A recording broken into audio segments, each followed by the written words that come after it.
and it will go up on our YouTube channel just like normal. Um, Welcome everybody. I will let everybody get nice and settled and introduce our program and then give some housekeeping. So this is our final presentation of the Fall Making Sense of Sense series for the year. And this is our last presentation for November for Alzheimer's Awareness Month. So y'all made it. Thank y'all so much for participating with us. We've had such a busy, fun month. We have a few more things coming up, like our memory screenings. We have some memory screenings this Thursday and Friday all throughout our service area. And then, of course, always fun stuff coming up in December. We have an Arts and Alzheimer's in December and a TLC. And then another reminder that, and save the date for our annual education conference that's coming up in February. So as always, if you need anything, just reach out to us. I don't think I introduced myself. My name is Brooke, but I think I know all of y'all that are on the call. I'm a program coordinator here at Alzheimer's Services. And today is, like I said, making sense of sense. We're going to be talking about budgeting and why budgeting is a necessary part of being a care partner. And your calls will remain muted throughout today. If you have any questions, we'll have some times for question and answer at the end of the presentation. You can go ahead and put them in the chat box and I'll read those out. For everybody who has participated in all three of these programs, I will be sending you a separate email for the elder law attorney contacts, and I'll send everybody who's attended any of the programs as a part of this series a email with an evaluation in it later today. So I will go ahead now and pass off to Zacki, who is a he works for Campus Federal and is a development and financial education officer. And he's going to be talking to us today about reviewing budgets and creating and keeping to a budget. So I'll pass it on over to him. And if anybody needs anything, y'all can just put it in the chat. All right, thank Zacki? you for that, Brooke. Yeah. Yes, so I just want to welcome everyone. My name is Zacki Soliman. As Brooke mentioned, I do work with Campus Federal Credit Union. I am the financial education officer, so I do a lot of financial education primarily around LSU campus. So today is a little bit of a different approach than what I'm used to, but I think it's going to be a great presentation, and I really appreciate everyone's time. So we'll be talking about personal budgeting through the lens of being a caretaker. So I think that having some kind of financial budget is extremely important, and it's something that a lot of us overlook from our day-to-day lives. And I think that having that extra responsibility of being a caretaker emphasizes the importance of having a budget. So today, we will be going over a few different things. So the concept of budgeting, the benefits of budgeting, how to get started, some free budgeting tools that everyone has access to on their smartphones, the importance of savings, and a little bit about Campus Federal as well. So what is a budget? So when you're caring for someone with dementia or Alzheimer's, a budget becomes more than a spending plan. It becomes a stability plan. Unexpected medical appointments, supplies, transportation, and caregiver support can pop up at any time. A budget gives you structure so those surprises don't break you. Setting boundaries for spending helps make sure the loved one's needs are met without sacrificing your own financial health. Assigning a home for every dollar matters even more because care-related expenses grow over time. Many caregivers don't budget simply because they're overwhelmed. So building a simple system helps reduce stress. So really simply put, a budget is just a spending plan, right? So you are looking at all of the income you're bringing in, you're looking at all of the expenses that are responsible for you. So probably a good idea to understand your own personal budget first before you start to understand the person you're caring for's budget, just to have that kind of foundation. I think that's going to be very important. And as it mentions at the bottom, the majority of us do not budget our money. So we're kind of walking around without really thinking about how we're spending our money. And I think being a caretaker, as I mentioned, that really is really very important to have some kind of understanding, some kind of plan, just so you're not going to be unprepared whenever some kind of emergency might happen or an unknown expense might happen. Having that all mapped out and prepared for is going to be extremely, extremely important. So some benefits of budgeting. So caregiving already comes with emotional stress, right? A budget helps remove at least the money stress aspect of it. Budgeting helps caregivers see what care costs now, what's increasing, and how to prepare for the next stages. If you're helping manage the loved one's finances, a budget gives visibility into their bills and prevents late fees or accidental overspending. It encourages better habits like preparing meals instead of relying on fast food during exhausting weeks. Ultimately, budgeting helps protect your financial independence so you don't burn out financially while caring for someone else. So I think that living your day to day, right, without thinking about can I afford to take care of an emergency if emergency were to happen? Or do I know, how much money I've spent on food this week or this month? Or, have I set aside money for, this certain care plan that I know I'm going to have to put my loved one in, or, this certain medical treatment or this medical expense. I think that having that mapped out, having that plan, sitting down with yourself, with your loved ones, with your family, if you have siblings as well that are helping, pitch in as well, having those, kind of difficult, honest conversations are going to be extremely important. And, I think that a lot of us are overwhelmed by the current financial environment that we're all currently experiencing. And I think that alleviating some of that stress can be achieved through having some kind of plan, having some kind of budget set in place. So, that whenever something does come up and does happen, that you're planned, you're prepared, and you're ready to take care of it instead of just kind of being in the dark as to not really knowing where the money is going to come from or where the money exactly is, right? Um, I think things like understanding, bank accounts, for the ones that you were taking care of, is your name on that bank account, right? Do you have access to those bank accounts, in case you ever do need to have access to those funds? I'm not a lawyer, I'm not a financial advisor, but I know things like power of attorney are important. So if you ever have to make a medical decision based on someone's behalf or a financial decision, having that power of attorney from what I've heard can very well be beneficial. Also, having some kind of will set in place as well. Like I said, I am not an attorney, I'm not a financial advisor, but just from what I've heard, having these things set in place can definitely be, a benefit so that whenever something does arise, that that you're planned and prepared, in case you need to make a decision on their behalf, as I mentioned, or, once,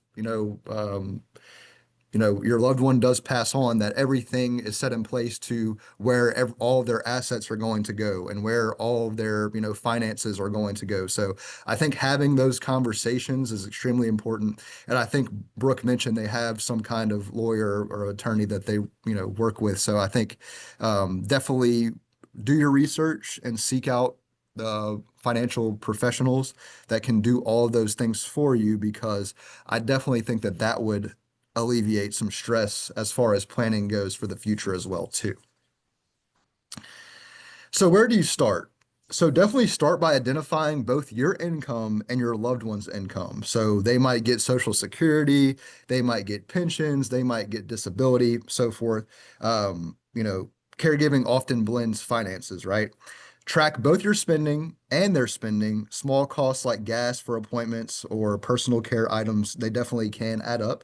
Separate your fixed costs. So things like medications, if they have any adult day center fees, and also your variable costs as well too. You want to kind of divide those up and list all of those out. So that'll be things like your food, your supplies, your transportation.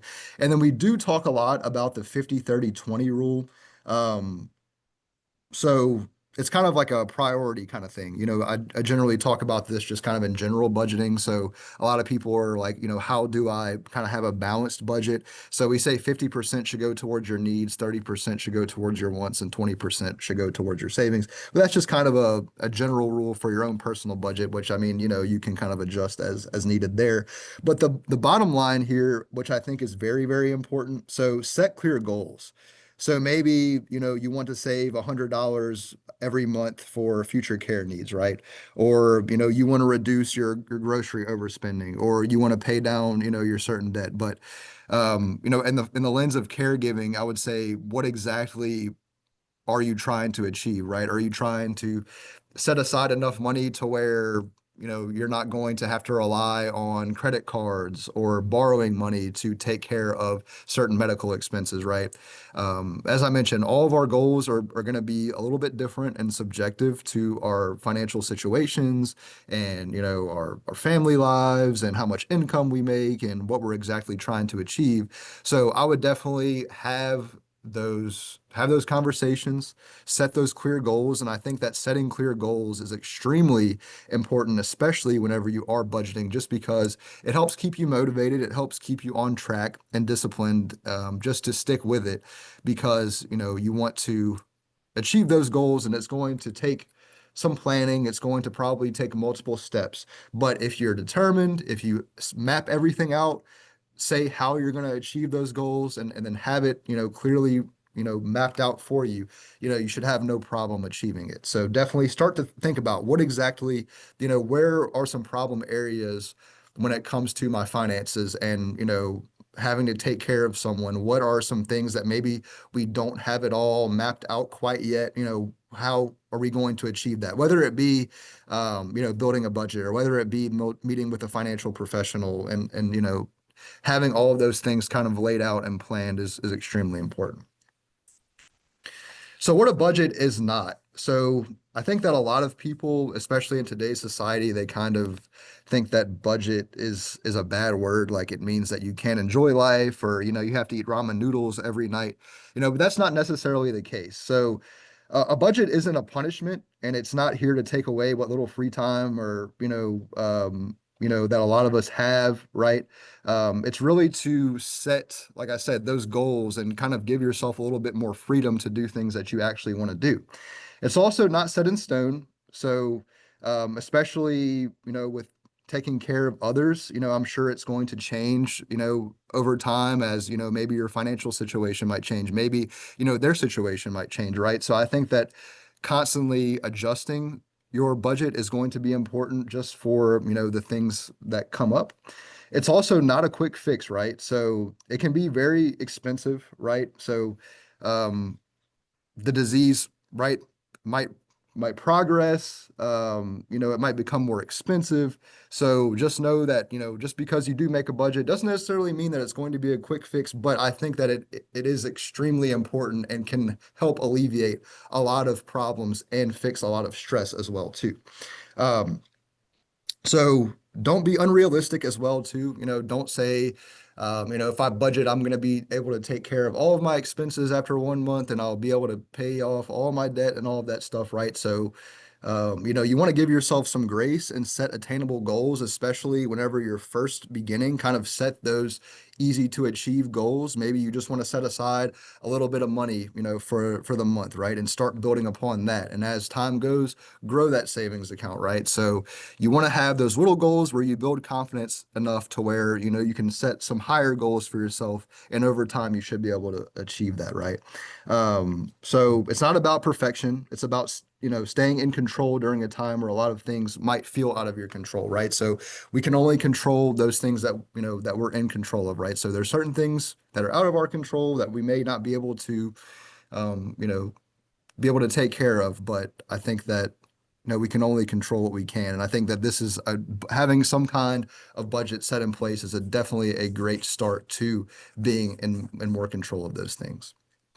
So this is a monthly payment calendar. So I just have this here because I think it's important just to understand your monthly expenses, your monthly income, what bills are due, how much of it is due, when are they due?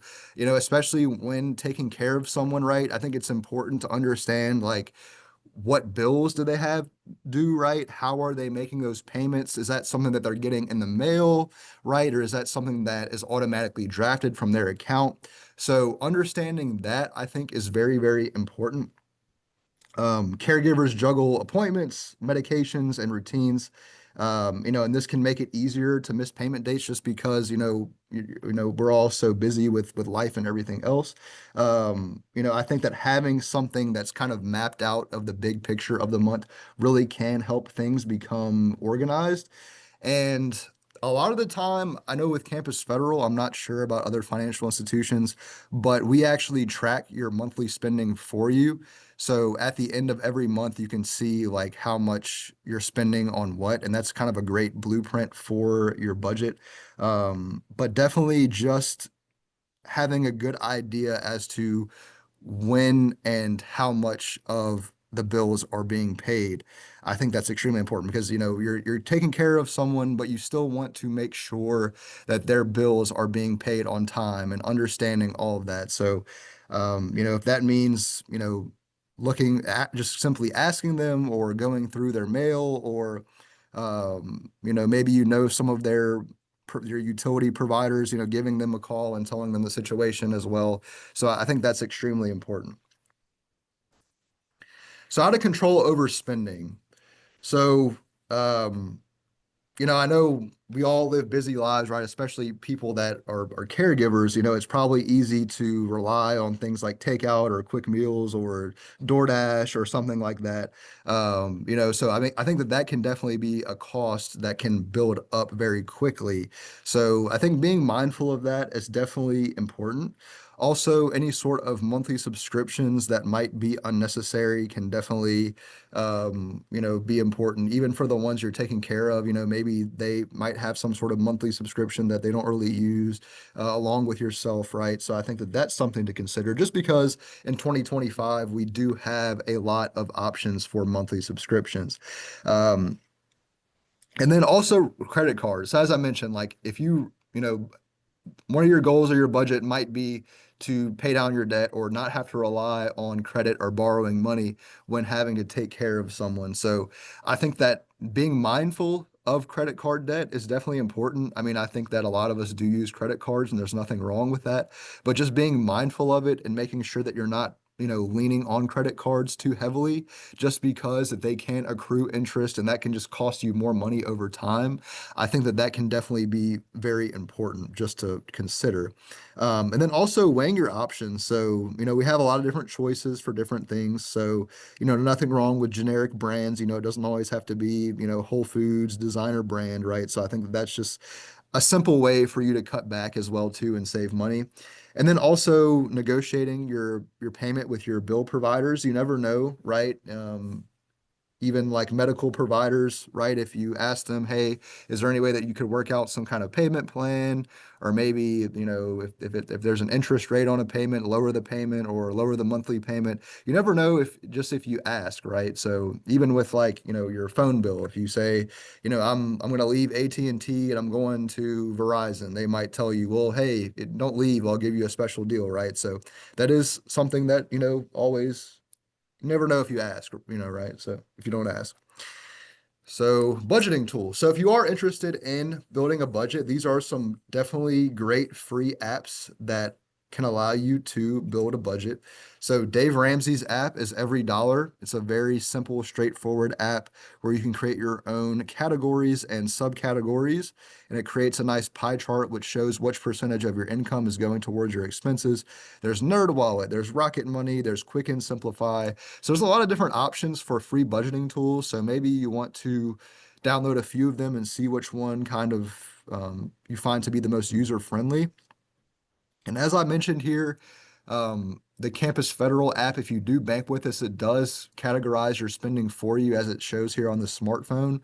So Check with your current financial institutions to see if they do that through their app. But it is just a great way to see how am I actually spending my money and what do I need to do to budget better, whenever you are building your budget. For instance, like this person spent over $700 on food in June, maybe, they could cut back on that category and add to another category, for instance. So that could be a good blueprint for you to see what you're actually spending and what you need to improve on.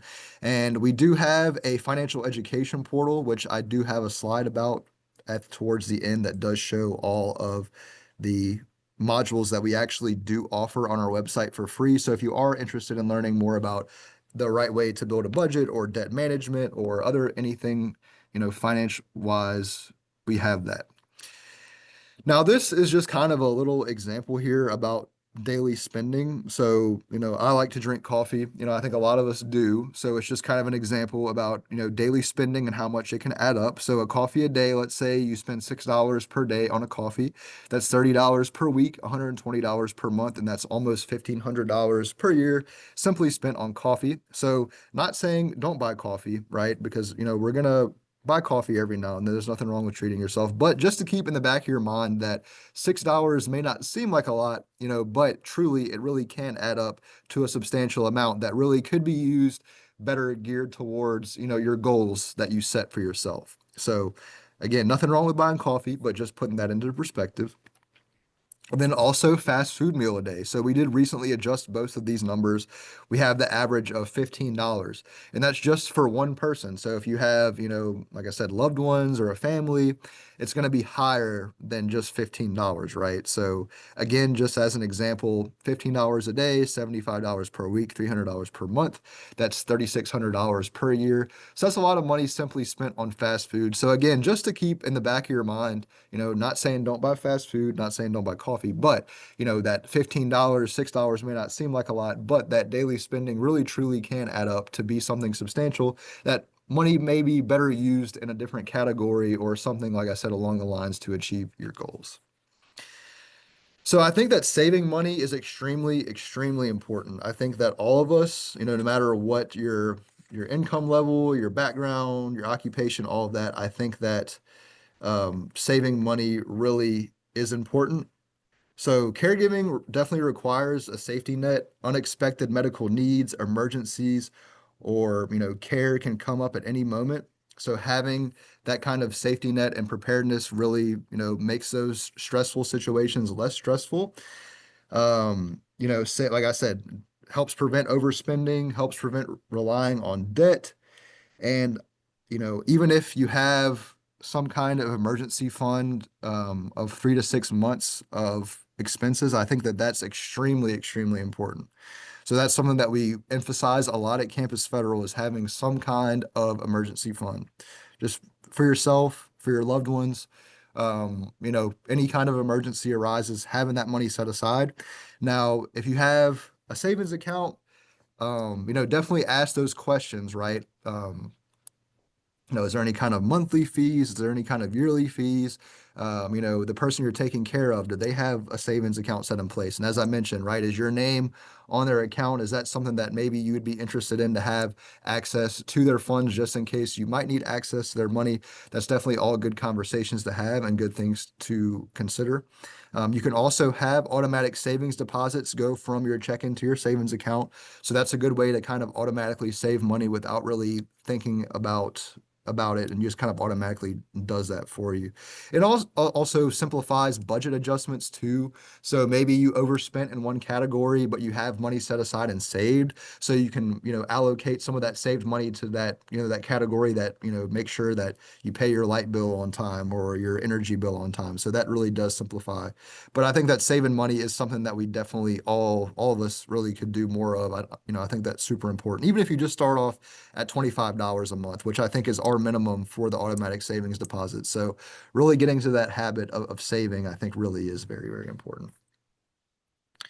So, a little bit about Campus Federal. So we are a full service financial institution. We offer, everything that a bank does. We pretty much offer, home equity loans, credit cards, checking accounts, savings accounts, all of that good stuff. So We are the official financial institution of LSU campus, but we do have branches all around Baton Rouge. We have them in Shreveport and New Orleans as well too. One thing that we do offer is a Lanyap Light checking account, which does offer 4% for the year on the checking account. There are a few requirements for that. Like you have to have a 5 swipe a month minimum on the account. You have to enroll into electronic paperless statements. You have to have an ACH or direct deposit, and your balance cannot exceed $10,000. But I think that just in general, understanding your checking account, understanding your savings account, your loved ones checking and their savings, if there are any fees associated with it, is there, what's on the fine print? Are they earning any sort of interest, right? I think those are all good things to consider and, ask about.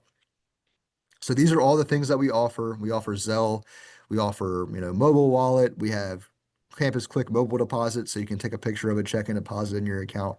We're always available to help. So even if, you wanted to call me and ask a specific question, I think that is one thing that sets us apart from our competition is, a lot of the time you call your bank, you get an automated service, but with us, you actually have somebody that you can build a relationship with and, contact directly if you ever need help with anything. So I think that's really important. We also do offer Credit Central for our members as well too. I think this is extremely important, especially whenever, you're just wanting to make sure that your credit is in line. If you're trying to establish or build credit, make sure no one is trying to steal your identity. I think that's extremely important. Just to check your credit score once a week. And this is something that we do offer. And it does show all accounts you have open across all financial institutions. So if you were to see a dip in your credit score and that you have some sort of new strange account, you could contact us and we could begin to take care of that for you. And as I mentioned earlier, we do have a completely free online financial education tool on our website, which you can scan the QR code here or go to campusfederal.org to have access to it. All you need is a valid email address, and you can learn about how to build a budget properly or manage debt, or if you want to learn about, planning for retirement or the stock market or anything finance wise, we have it on there in both text and video format. So it really is a great completely free learning tool. There's also webinars you can listen to on there. There's also $1,000 cash giveaway every month on there as well too. So the more modules you complete, the more points you can accumulate, which you can enter in for the cash giveaway. So we also do have a completely free budgeting tool on this site as well. So if you do want to use our budgeting tool, you're more than welcome to do that. So a lot of great things, completely free resource. I highly recommend y'all check it out just because it definitely is wonderful to use. In some of our locations, we have 2 locations on LSU campus. We do have a location on Perkins. We have one on Seagan. We have one on Antioch. We have one in OLOL Hospital. And we have our live chat center. So if you ever have a question about anything and you can't get in touch with me for some reason, you can always go on our website or mobile app and talk to somebody through there. We are part of the Allpoint ATM network. So if you ever go somewhere that has an Allpoint ATM and you do have a Campus Federal card, you can use your card with no fees. And we are part of the Co-op Share branching network. So if you are near a different credit union that does participate, you can make deposits or withdrawals into your Campus Federal account from that Co-op Share branching network. Now, does anybody have any questions? You're more than welcome to put in the chat. And we can see about any questions that you might have. Yeah, thank you so much. That was a really great overview, Zacki. Thank you so much. Cool. If anybody has any questions, go ahead and put those in the chat. One of the reasons why I wanted to have this presentation as a part of this series is because we talk about budgeting a lot. We talk about money a lot, and we talk about the costs associated with caring for someone with dementia, which Mm, is, as Zacki said earlier, the financial environment of our world right now. It's costly to just be alive in general, yep, but especially when you're caring for another person, that's something that we all think about all the time. So having something a little bit more basic and built out like this can only help us set a really good foundation to help alleviate stress within those other parts of our lives that may be a little bit more out of our control. absolutely. Okay, so I have a list of questions here, but if anybody else has any, please feel free to put those in the chat and we can address those as well. Sure. Zacki, what would be your recommendation for starting a conversation about budgeting, especially with the holidays coming up. We're all going to be with our family.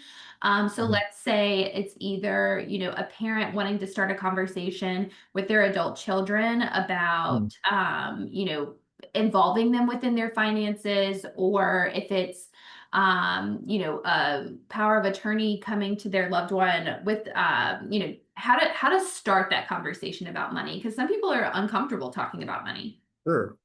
Sure. I would say just being honest and being like they're, you know, especially when you're caring for someone that maybe, not in the best place medically, I would just, sit down with somebody and just really being honest and saying, hey, like, our loved one is not necessarily in the best place right now. And, maybe if you admit like, I'm struggling financially, just to take care of this by myself. And I think that it would really help all of us if we all got involved in some way, just to help out, just because, one person taking on that responsibility, I think can definitely be overwhelming from what I could only imagine, right? So I think just really sitting down and having those conversations, and I think it can definitely be uncomfortable. I think a lot of us, money is kind of a private kind of matter, but really just having that clear communication and not being afraid to bring it up. And, I would think that majority of your loved ones would be understanding and empathetic and, willing to have some kind of conversation. Um, you know, but I would just say having that clear communication and honesty and I would say just having, that's what I would say, I guess. Yeah, yeah, that's great. Honest communication, even when it's challenging, the worst that can happen is they say, "No, I don't want to talk about this." And then you can Exactly, revisit it exactly, at a better time. exactly. Wonderful, great advice. So another question that I had, that Rachel just commented something, and I'll kind of piggyback off of it, but she is wanting to learn how to use Excel and Excel Okay, spreadsheets to okay. keep track of her expenses. And she's wondering if the online tool that you were talking about is similar to this, or could replace something like that than just starting at ground zero in your Excel Yeah, spreadsheets. I definitely do. I mean, I'm not the most proficient at Excel. I'll be honest. I find the budgeting tool that we have on our website and also things like Every Dollar, I think that it's just a little bit more streamlined and simplified. I mean, I know people that like to do the Excel spreadsheet, but I think that the majority of us, we just like a little bit something that's a little bit more straightforward. And I think that the tools that I mentioned, like the Every Dollar or Rocket Money or Quick and Simplify, there's a lot of budgeting tools out there, not just those. But I would recommend, I mean, maybe you're an Excel master and have, Excel down pat and you're just super comfortable with it. But I would recommend just taking a look at some of those apps and seeing if that's something that just kind of is suited a little bit more to you. And if they are, using that versus Excel, but it's kind of just a personal preference. But I would definitely take a look just because all of those are free that I did mention. They do have paid versions, but the free versions do just the basic, budgeting that you really need to do. But I would definitely take a look at them and see like, if it's user friendly for you and if it's more preferable for you to use that and then kind of take it from there. Yeah, yeah. Great idea, and great to kind of know what some of those different options are. Um, Hmm. I know we've talked before in a previous Making Sense of Sense about like where do you budget, and how some people prefer pen and paper, especially a lot of our older adults who, they get paper bills, and they, write paper checks to send in for their, Sure, some people are more comfortable with pen and paper. sure. Are there templates that they can use, or do you have any suggestions for something that may be offline?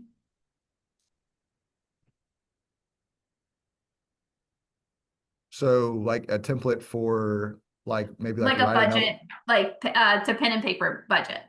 Yeah. I mean, I have a document I can send that's like a pen and paper budget. I Yeah, can and I send can over. send it to everybody. Yeah. Okay.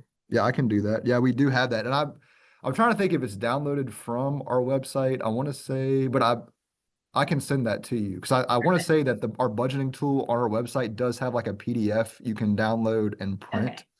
Okay. But I can send that over to you.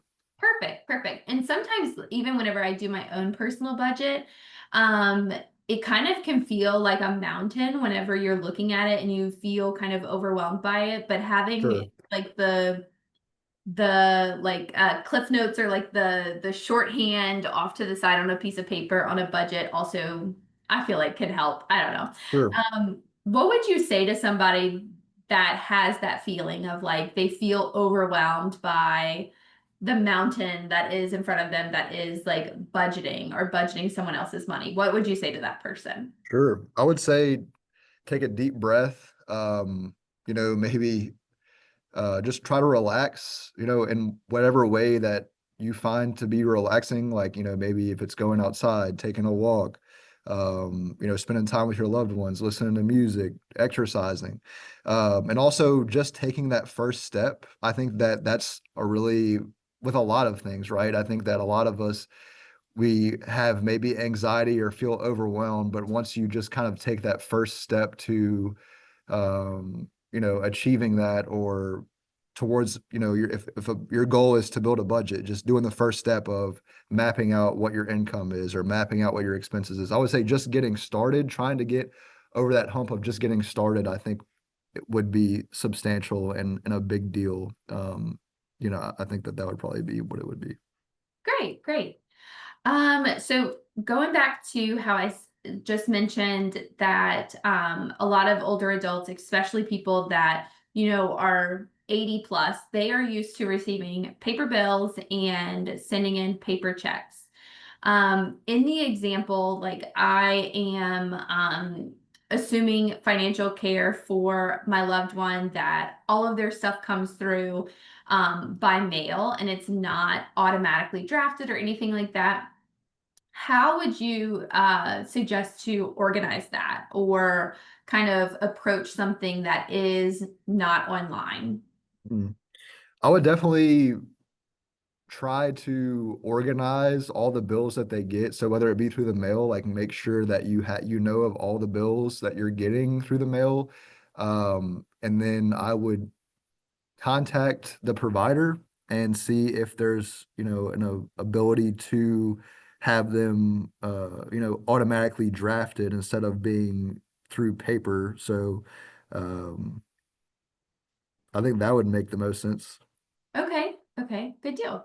And then I like how you mentioned uh, how looking at the different accounts that you or your loved one has for Mhm. where your money is stored within a bank to see what the benefits are. I feel like we all have so many different accounts with different things, whether that be bank accounts or even our like health insurance and things like that where we Mhm. don't know all of the benefits that we can utilize.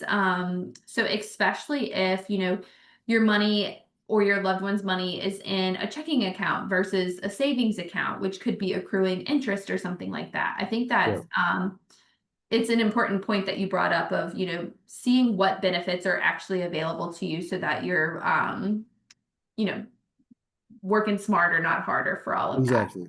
Yep. For sure, for sure. Well, if anybody else has any questions, feel free to add them in.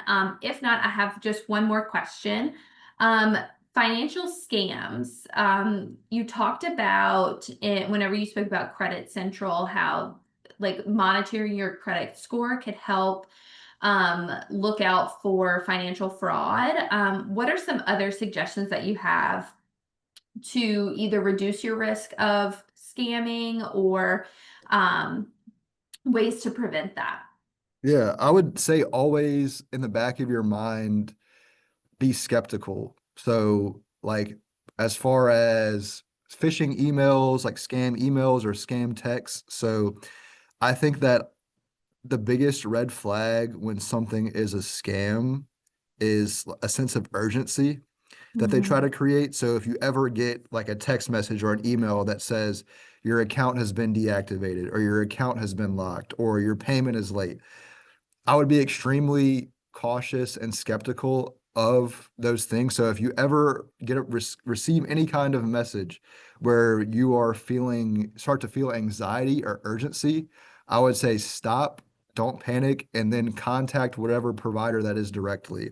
So Mhm. if they say that they're your bank, I would not respond to that message. I would call your bank directly. Or if they say they're Amazon or Netflix, like a common one is like your Netflix account has been deactivated. I think that is an extremely important thing to look for. Also, if you ever get a message that says like "Dear customer," like if they don't ever address you personally, that can be a red flag. Also, things like misspellings can be a red flag. Um, and then just kind of like common sense, like if something is too good to be true, it probably is, right? So if Mhm. somebody sends you a message saying that won money or you won a contest or blah blah, I would say just using your common sense. And I think that the older demographic definitely is more targeted than younger people. I would say that we definitely see that a lot in the credit union world, Mhm. as far as older people being targets.